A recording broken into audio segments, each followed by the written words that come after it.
Back in the 90s, with a picturesque swing of his leg, Francisco Filho became the first non-Japanese Kyokushin Karate World Champion. Later, storming into the K1 den, he proved the effectiveness of his traditional style against the planet's deadliest strikers. With a mesmerizing palette of kicks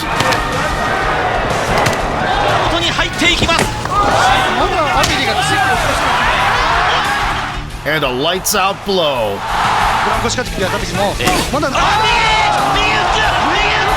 the Brazilian artist consistently delivered martial arts masterpieces.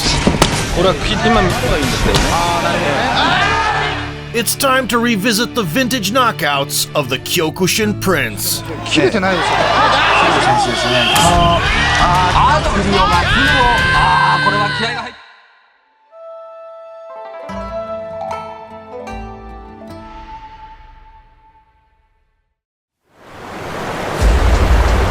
Born in 1971 into a large family, the future fighter grew up on the streets of Sao Paulo. At the age of 5, he was playing with his siblings, flying a kite. His older brother let go of the spool and chased after it, running onto the road, where he got tragically struck by a passing car, right before Francisco's eyes. Martial arts provided an outlet that helped the boy cope with the trauma. Inspired by Bruce Lee films, he stepped into a karate dojo, coming under the wing of Sensei Seiji Isobe, a Japanese immigrant and student of the legendary Masutatsu Oyama, the founder of Kyokushin. It was Oyama who established this hard-nosed style of karate in the 1950s, as a contrast to non-contact forms.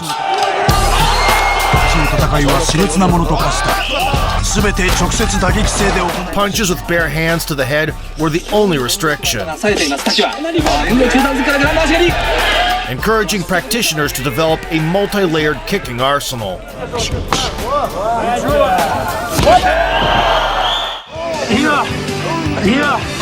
Embarking on the path of Bushido, by the age of 20, the strapping Filho had won the South American Championships, earning him a ticket to the 1991 World Open Karate Tournament, often called the Karate Olympics, held only once every 4 years.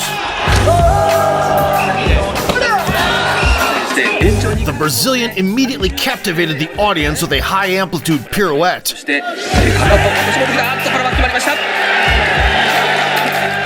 Kakado Atoshi Giri, a signature Kyokushin technique later adopted into other striking disciplines under the name axe kick. By fate's design, Francisco's next opponent was none other than the most renowned practitioner of this elegant swing, the unstoppable Andy Hoog. A towering figure in the global karate scene, the blue-eyed samurai from Switzerland, apart from his headhunter reputation, had a signature Hoog tornado,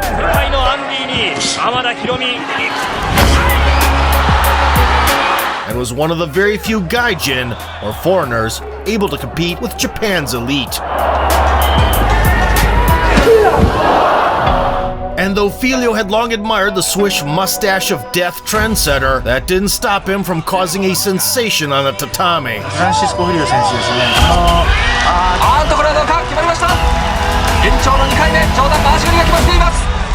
As they disengaged from the clinch, Francisco fired off a Mawashi Giri Jodan, or as it's better known today, a high kick. The fall of the legend marked the birth of a new star. The knockout instantly achieved cult status, even earning references in anime. You're not the first to learn this lesson. In the quarterfinals, Filho faced Kenji Yamaki, the tournament favorite, known for his ultra-aggressive approach. The two warriors were deadlocked in regulation.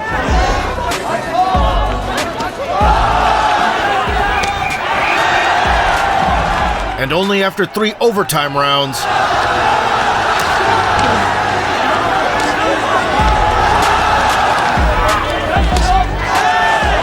did the Japanese judges side with their countrymen.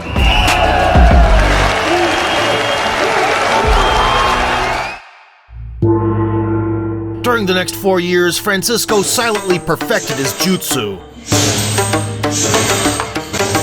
claiming gold at all 3 Brazilian and South American championships. Aiming to conquer the world on his second attempt in 1995, he took on an equally ambitious challenge before the tournament, the Kyokushin Kumite. This brutal test requires fighting 100 opponents in a row, with no rest. Filho traveled to Japan, where, under the scrutiny of a local commission with video evidence, he battled for over 3 hours non-stop, securing 76 victories and 24 draws. At that time, only 6 people had ever officially completed the test. Moreover, the Brazilian karateka was the only one who didn't require hospitalization afterward and retained a full video recording of his historic achievement. Now a 4th degree black belt, a fully armed Francisco arrived at the World Championship, which brought together 168 athletes from 85 countries. Filho had noticeably improved his punching form, but his floating legs remained the primary weapon. Among other techniques, he utilized the innovative Kubi Mawashi Giri, better known in the West as the question mark kick. On the global stage, Brasileiros were among the first to drop opponents with this deceptive strike, particularly another Kyokushin standout, Glaube Feitosa.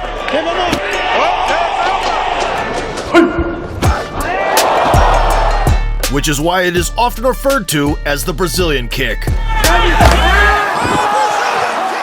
In the semifinals, Francisco went up against Hajime Kazumi, a defensive ace, with devastating low kicks, known in karate as Mawashi Giri Gyodan. At that time, no foreigner had ever defeated the Japanese master. Filho torpedoed Kazumi's body out of the gate,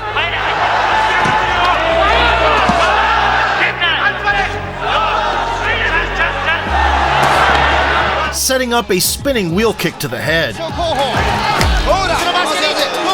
The adversary responded by cautiously chopping down low, sparking roaring applause from the home crowd. And while the Brazilian guided his shells with greater accuracy,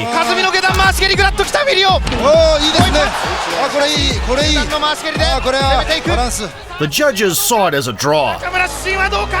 And under the paradoxical rules, the winner would be determined on the scale. Fueled by Brazil nuts, Francisco was the heavier of the two by more than 20 pounds, meaning the smaller Kazumi advanced to the final. Fortunately, this was not their last encounter.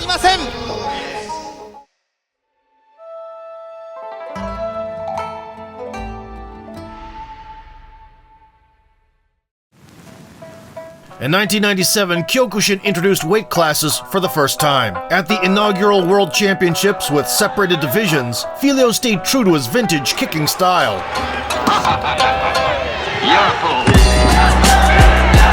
leaving the judges no room for tomfoolery.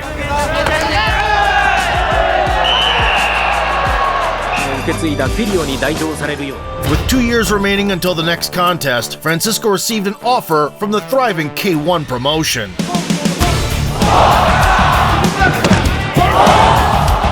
The intent behind their ruthless Grand Prix format was to erase the boundaries between disciplines and determine the world's most dominant striker.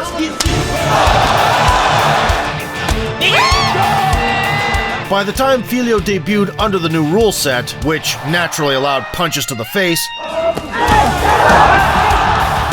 K1 had already crowned 3 champions in 4 years, and the reigning king was none other than an old acquaintance, Andy Hoog. Since his fateful fall, the blue-eyed samurai had fought 24 bouts in K1, brilliantly adapting his karate to the demands of the all-around striking game.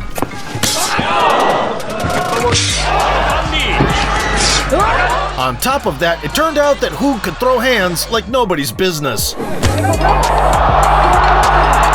consistently delivering picture-perfect demolitions. In 1996, he styled on 3 guys in one night, claiming the Grand Prix gold.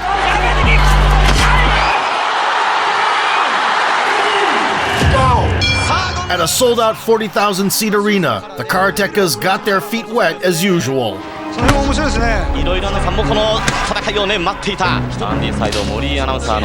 Many believe that the kickboxing rookie Filho stood no chance in punching range.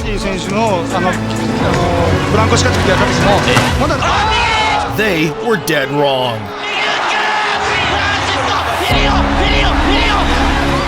Landing a devastating counterhook in cold blood, the Brazilian disposed of the K1 Shogun in a single stroke.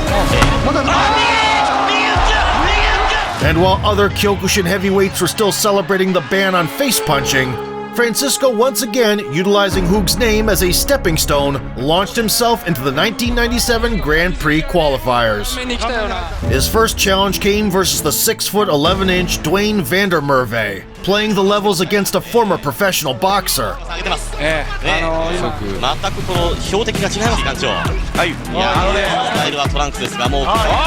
Filho chopped away at his legs to set the stage for his signature spin.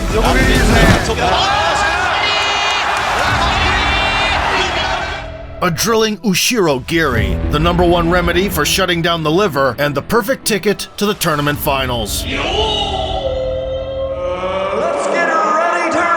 On November 9th, 1997, the Tokyo Dome hosted 55,000 spectators eager to witness the 8 best striking experts. 3 bouts in one night, winner takes all. In the quarterfinals, Filho collided with Sam Greco, a fellow karate disciple with an innate knockout instinct.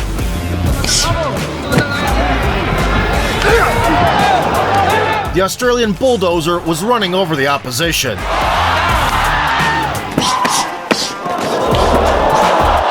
And with his only loss coming by way of decision, struck fear with his pulverizing combinations.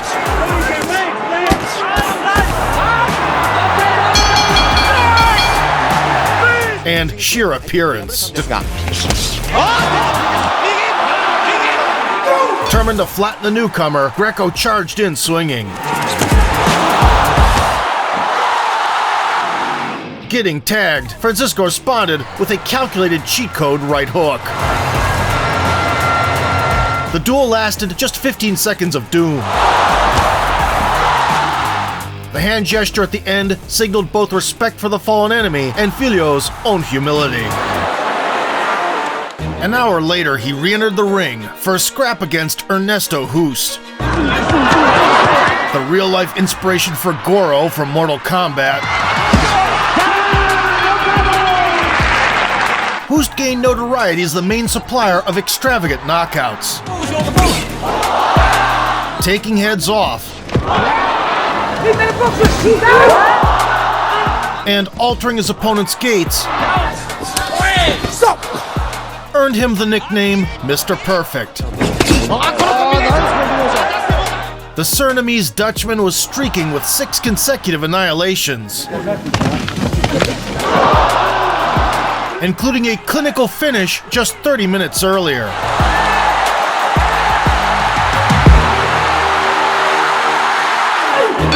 Hoost learned from the mistakes of his colleagues, initiating a low-kick shootout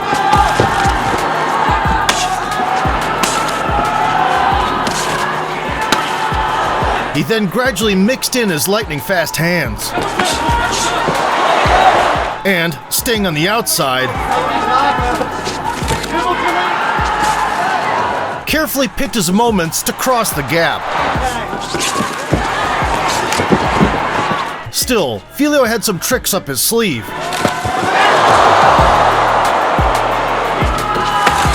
leading to an intense exchange.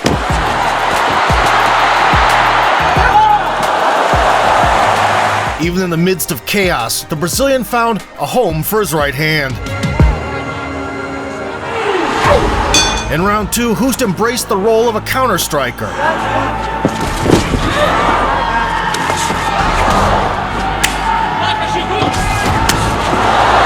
focused on numbing Filho's lower limbs.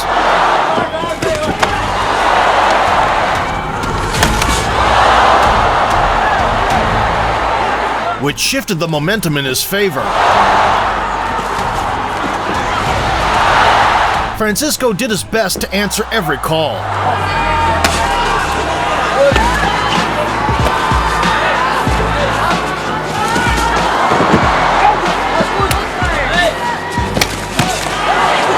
And connected hard in the third. But couldn't capitalize. Major Payne made it to the bell, employing his most reliable weapon.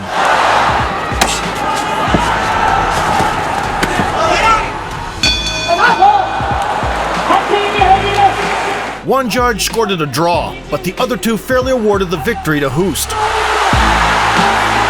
who went on to snatch the crown that night by defeating Andy Hoog. Despite a close loss to the best kickboxer on the planet at the time, and just 4 ring appearances over 6 weeks, Filho had catapulted himself into the elite ranks of K1.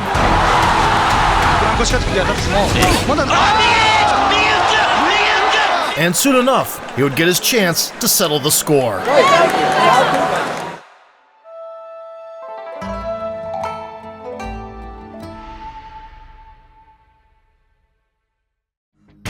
In 1998, Francisco had no plans to lower the insane level of competition, and, in April, threw down with the mischievous Ray Sefo, nicknamed Sugarfoot for his playful antics.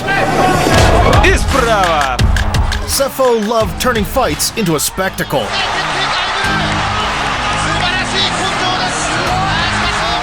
The New Zealander rose to prominence for his branded touch of death and an uncrackable chin.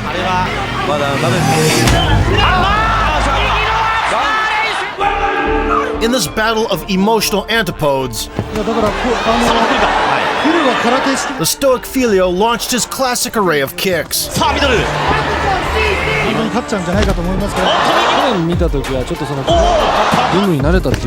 And held his own in the boxing aspect. But as always, the seasoned Sugarfoot devoured everything thrown at him.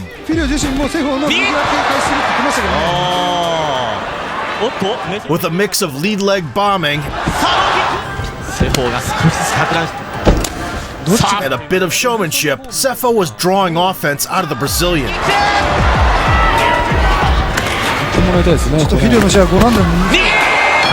Steadily adapting to his tricky game.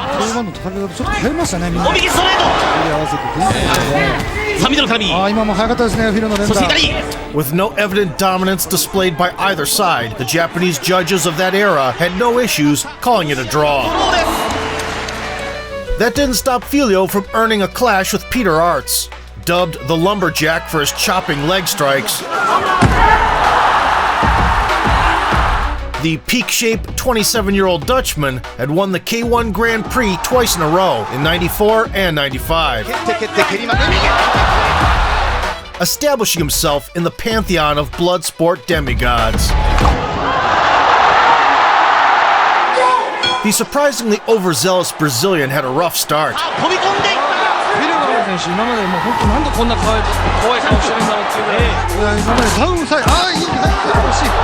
but quickly recovered with reliable low kicks. While the pressuring Arts banked on his sharp hands.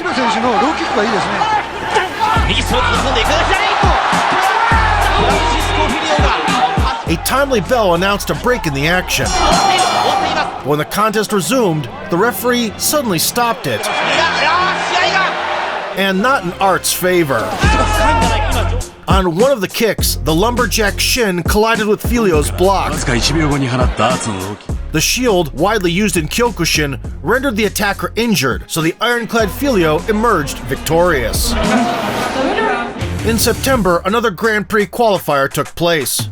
Francisco shared the ring with Rick Rufus. Interesting, you see the left hand and then they good counter. McDonald's down! A multiple-time world champion, a mascot for American kickboxing, and a master of spinning extravaganza. Good hand combinations in. Competing since the 80s, the southpaw Rufus was always up for a wild brawl. Right now, youngster Rick Rufus with a kick. And popularized cemetery head kicks long before Crow Cop. He also won the fight of the decade against the legendary Mr. Low Kick. Vous avez entendu les applaudissements, chose en haut. Voilà. Oh là là, il a été piqué. While his match with Rob Kamen had the ludicrous caveat of a low kick ban, in K1, Rufus had no such privilege. これは切って今切り前遠いですね。っていう発想が多かったんじゃないですか。 As the resounding bone-on-bone collisions began to take their toll, 本当に世界チャンピオンだったんですね。そうなんですね。もう彼が今世界 Filho started mixing up levels. ああ、フィルのローキックいいですね。ただフィリオ選手はアグレッシブな攻撃をしないと思うんで、今みたいに Rufus turned into a stationary target, 感じ。だから自分の absorbing damage meekly. 両方ありますからね。前蹴り。そして右のロー。もうすでに陸技。 And by round 3, his limb had reached its expiration date. あればいいんですけどね。ああ、なるほどね。ああいう痛い蹴りは勝てないと思いますよ。 Bringing a vengeful grin to Rob Kamen's fans with a flawless counter, the Brazilian secured his spot in the 1998 K1 Grand Prix Finals. いいんですけどね。ああ、なるほどね。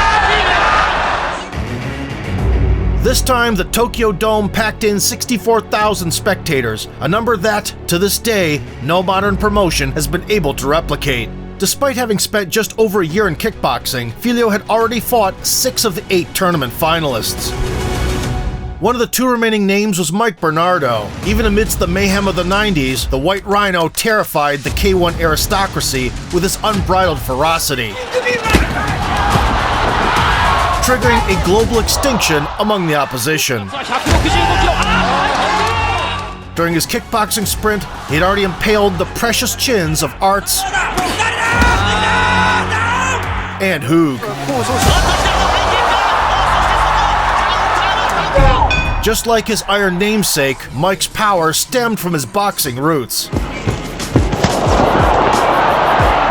In addition, the wise old Rhino knew exactly what to do against karate savants. He would close the distance with a sledgehammer jab, enforcing head-on brawls. Supporting his cause were his battle-hardened legs and an indestructible bald skull.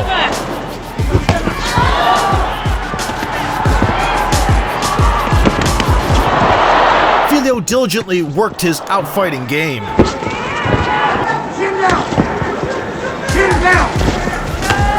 But against the South African beast, low kicks didn't have the usual effect.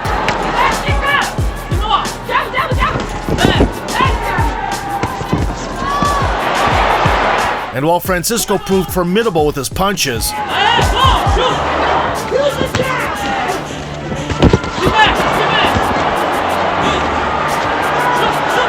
it felt like walking through a minefield.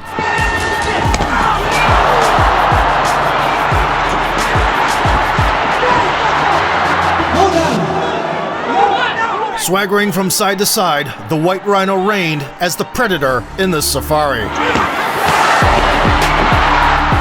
The Brazilian's chin miraculously survived a barrage of direct hits, allowing its owner to go out in true Bushido fashion.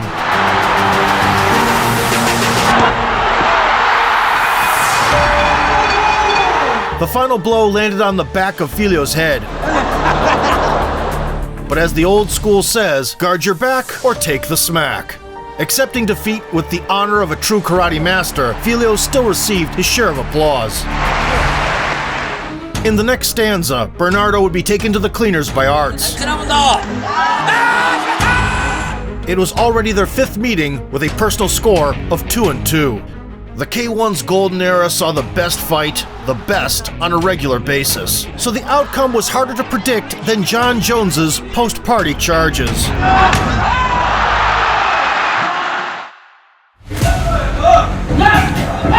After such a tough night, one might expect Filho to take it down a notch and pick up a few tune-ups. Instead, he found his antagonist in Ernesto Hoost.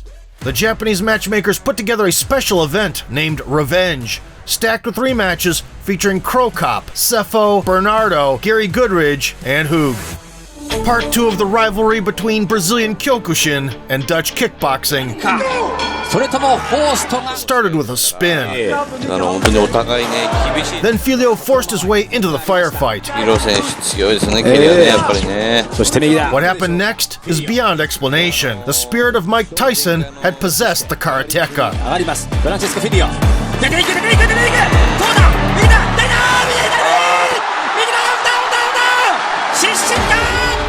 Stunning the K1 boogeyman with a left around the side, and finishing him with a hustler's combination. Francisco arranged for his nemesis a rendezvous with the canvas. The speechless lady at the microphone best summarized the knockout of the year.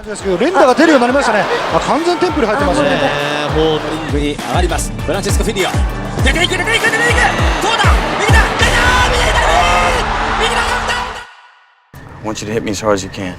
In 1999, while Fight Club was lighting up the silver screen, Filho skipped the K1 Grand Prix, adhering to the first rule and returning to his roots. He once again pursued his childhood dream of winning the Kyokushin World Championships in the Absolute Division. Showing the hip dexterity of a contortionist,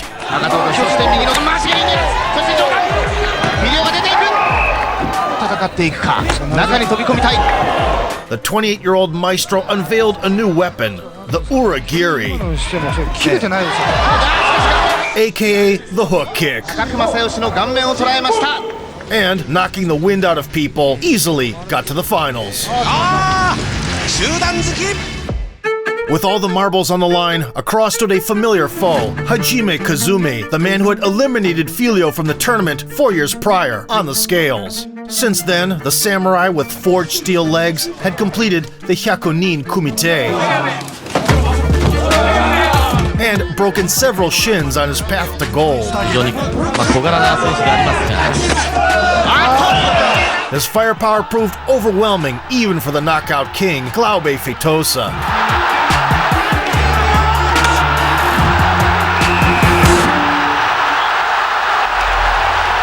The rematch between Kyokushin's finest was hailed as the fight of the century in karate.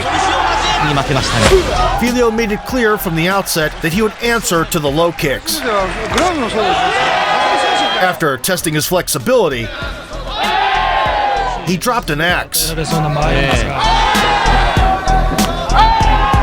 whipped up a kubi-mawashi, and began chipping away at the foundation. Kazumi, true to Bruce Lee's philosophy, practiced one strike 1,000 times. But the Gaijin had learned from past shortcomings, deflecting most of the low kicks.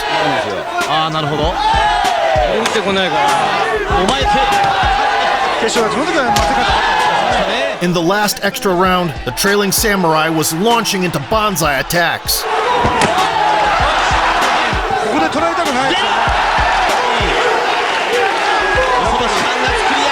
leading to a fiery ending.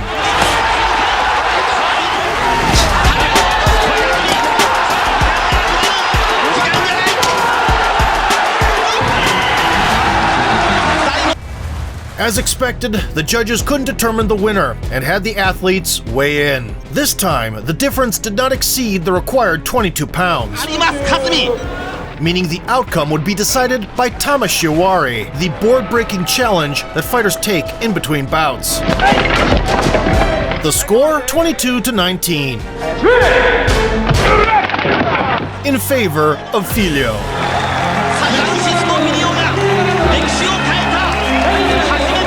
The kid from Sao Paulo, who turned to karate to deal with the tragic loss of his brother, had just made history, becoming the first non-Japanese athlete to win the Kyokushin World Championships.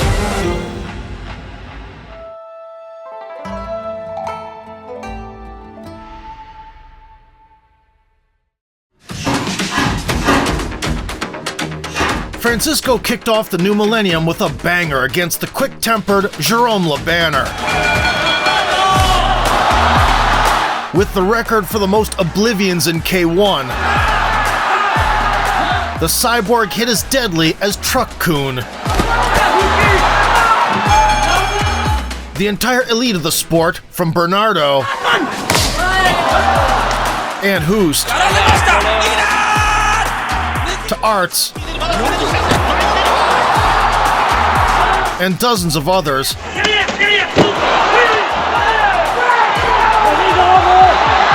had felt the wrath of the freakish power in all his limbs. For Filho, going against K1's hardest puncher following months of training under Kyokushin rules was a bad idea.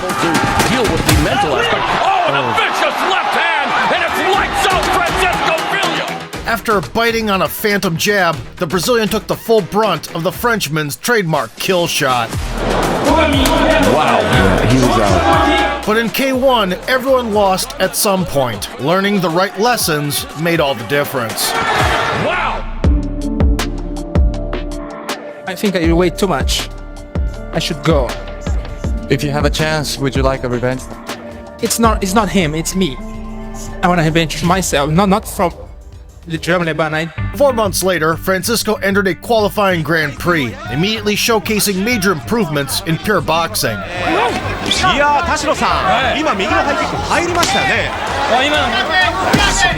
Now he was snapping out crisp step-in jabs, utilizing a high guard, and while maintaining his Kyokushin fundamentals, walk his man into an uppercut.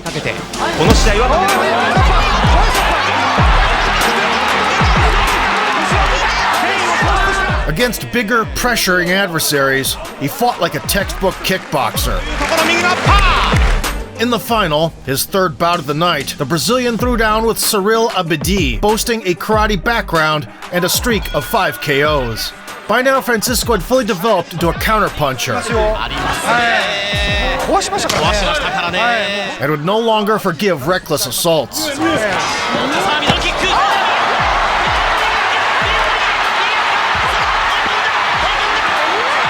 His spearing jab, body cross, hook on the exit, combined with a deep tool bag of kicks,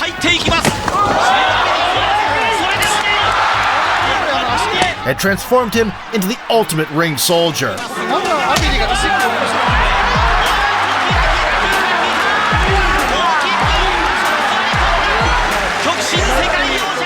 The cherry on top, an old school low kick to the rear leg.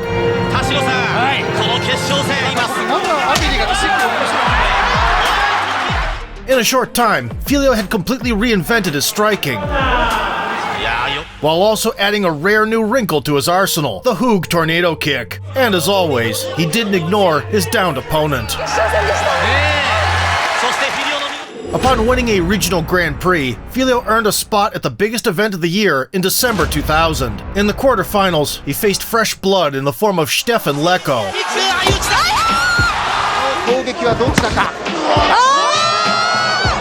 who lived up to his nickname, the Blitz. Right away, Filho catapulted a couple of Kubimawashis.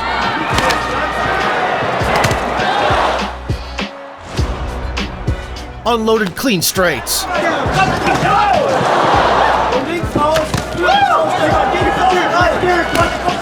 And snapped his legs like a bullwhip.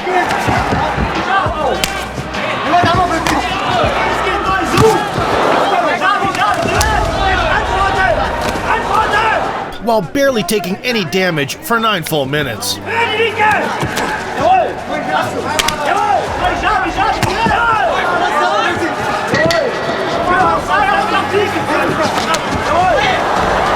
Yet, the judges forced an extra round.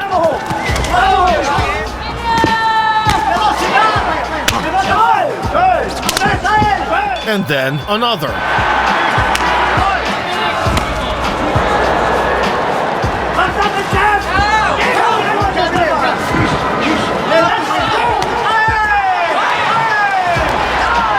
Only after the 5th lap did they finally declare the winner. Just 40 minutes later, Filho returned to close his trilogy with Ernesto Hoost. Mr. Perfect also had a tough quarterfinal against young Crow Cop. But he had more time to recover as their clash opened the Grand Prix. For 2 rounds, Filho was subjected to continuous liver harassment.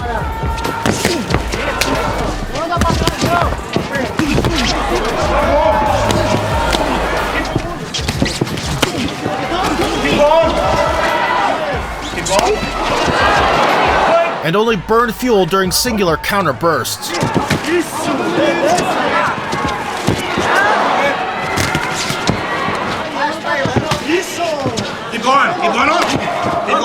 In the third, who started to gas out?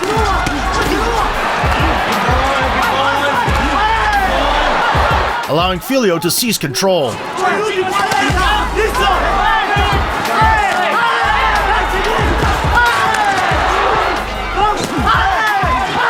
But a strong finish couldn't flip the outcome.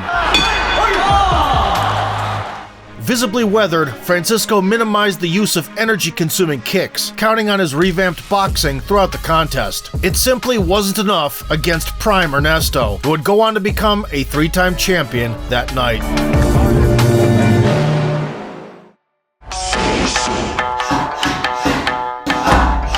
However, Filho never succumbed to despair. In 2001, he cruised to another Grand Prix qualifier victory.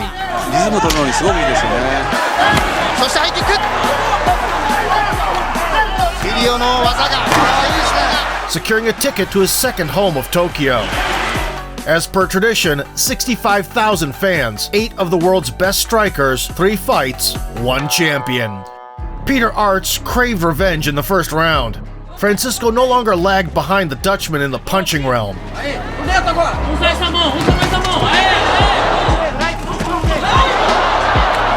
And after trading kicks, began frying up the legs.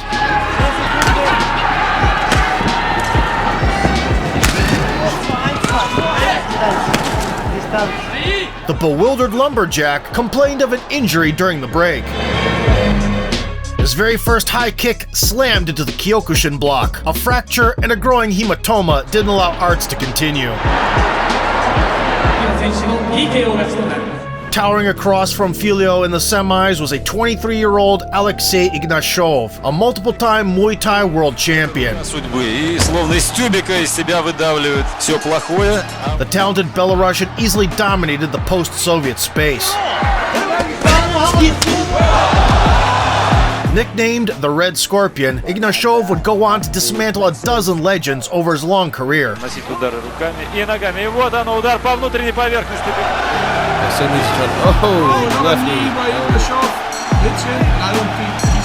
But in 2001, he carried the mystique of a dark horse.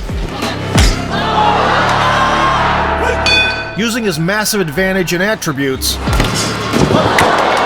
the dynamic giant poured it on from long range.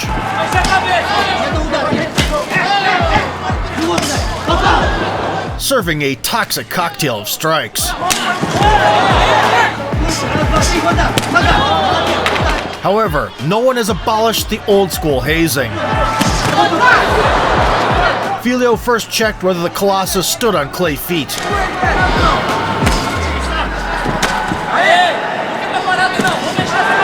Then hit the dome.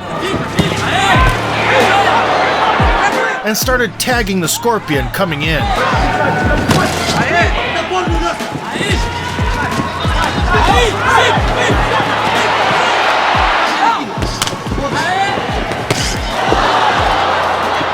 Ignashov emerged swinging in the third.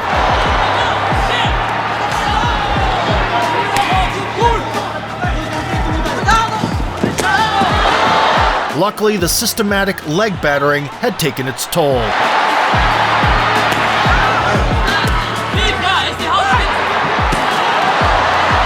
Allowing the veteran to pull ahead late and score a hard-earned decision win. Mark Hunt served as the final boss.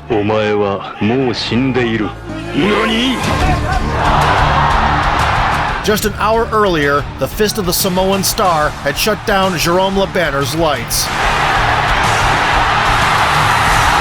Astonishingly, Hunt had only begun his pro career a couple of years prior, giving people CTE for the price of a pack of beer. The sleeping pill. His explosive mix of One Punch Man's ability and a concrete head capable of absorbing Crow Cop's full power Mawashi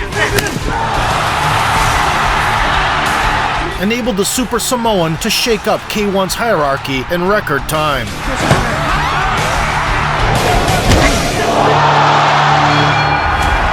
Occupying the center as expected, Hunt explored the defensive gaps with quick bursts.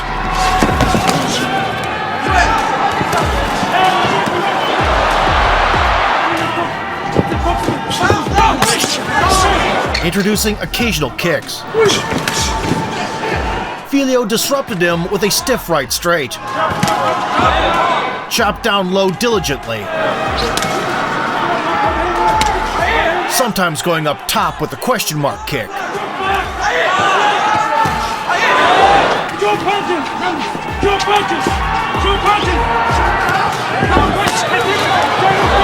The duel proved to be a nip and tuck for 3 rounds.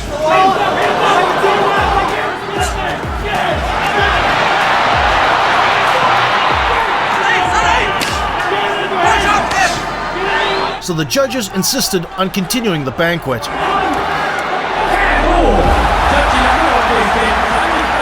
The Brazilian opened the final stretch with a classic double threat. Hunt responded with a combination to the body and walked into a trap.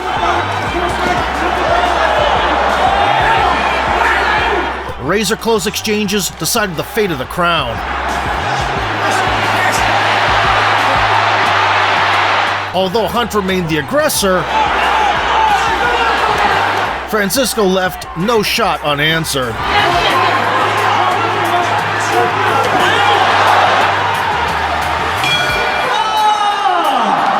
The ring gladiators returned to their corners with no clear advantage on either side. But the verdict was issued. Filho had been a step away from the K1 throne, yet he faced the controversial defeat with a humble smile. From that point on, Filho would grace the combat scene far less frequently. Over the next 3 years, he would perform only 4 times, as always, against worthy opposition. In a rematch with Mike Bernardo, he showcased massive technical growth.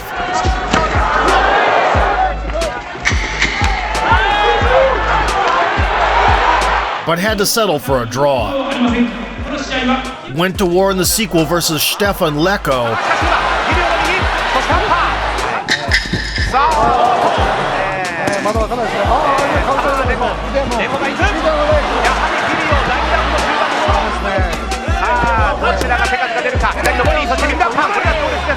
And made light work of a 300-pound sumo wrestler.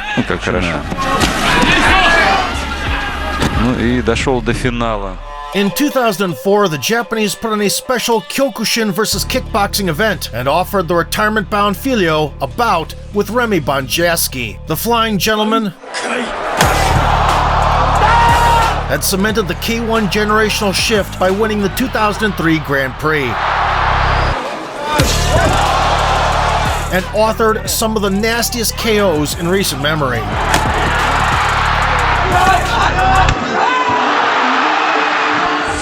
No one expected Filho to look so good against K1's reigning champ.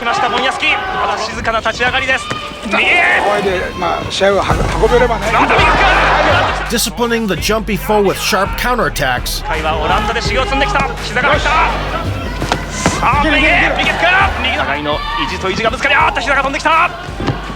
he transitioned to offense himself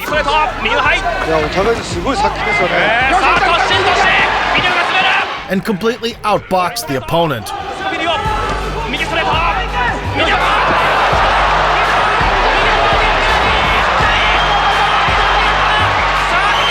Only the final bell saved the Dutchman from a shutout.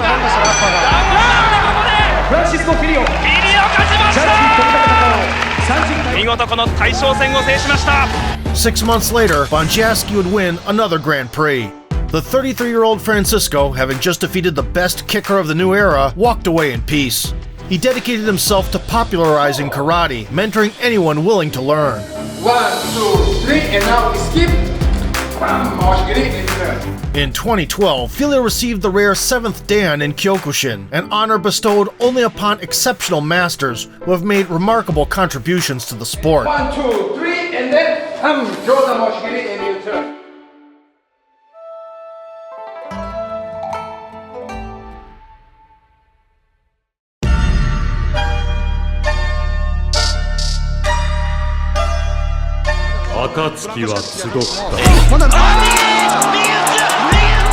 To the casual viewer, Filho's K1 record of 16 victories and 7 losses might seem average. However, the Brazilian knocked out the reigning king in his debut.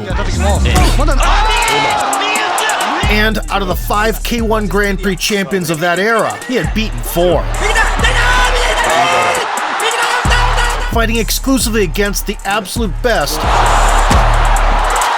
even 3 times in one night. He consistently put the beauty of Kyokushin style on display.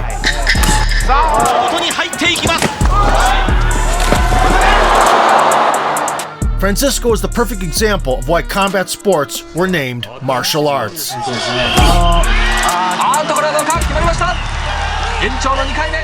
If you enjoyed the video, swing Kakaroa Toshigiri to the like button, subscribe to the channel, and vote for sport.